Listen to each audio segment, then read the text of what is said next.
பொங்கலுக்கு 1000 ரூபாய் கொடுத்து டாஸ்மாக் கடைகள் மூலம் திரும்ப வாங்கிக் கொள்கிறார்கள் என்று பாமக தலைவர் அன்புமணி தெரிவித்துள்ளார். வேலூரில் பாமக சார்பில் சாதிவாரி கணக்கெடுப்பு குறித்த கருத்தரங்கம் நடைபெற்றது. இதில் சிறப்பு அழைப்பாளராக கலந்து கொண்ட பின்னர் செய்தியாளர்களிடம் பேசிய அக்கட்சியின் தலைவர் அன்புமணி, சாதிவாரி கணக்கெடுப்பு நடத்தினால்தான் தமிழகத்தில் உண்மையான வளர்ச்சி ஏற்படும் என்று கூறினார். நாடாளுமன்ற தேர்தலுக்குள் சாதிவாரி கணக்கெடுப்பை நடத்தவில்லை என்றால் பாமக தலைமையில் மிகப்பெரிய போராட்டம் நடத்தப்படும் என்று எச்சரித்தார்.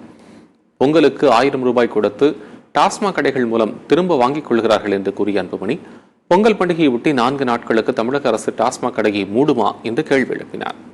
மது விலக்குத்துறை கிடையாது, அது மது இலக்குத்துறை. ஒரு இலக்கு வச்சிருக்கிறாங்க.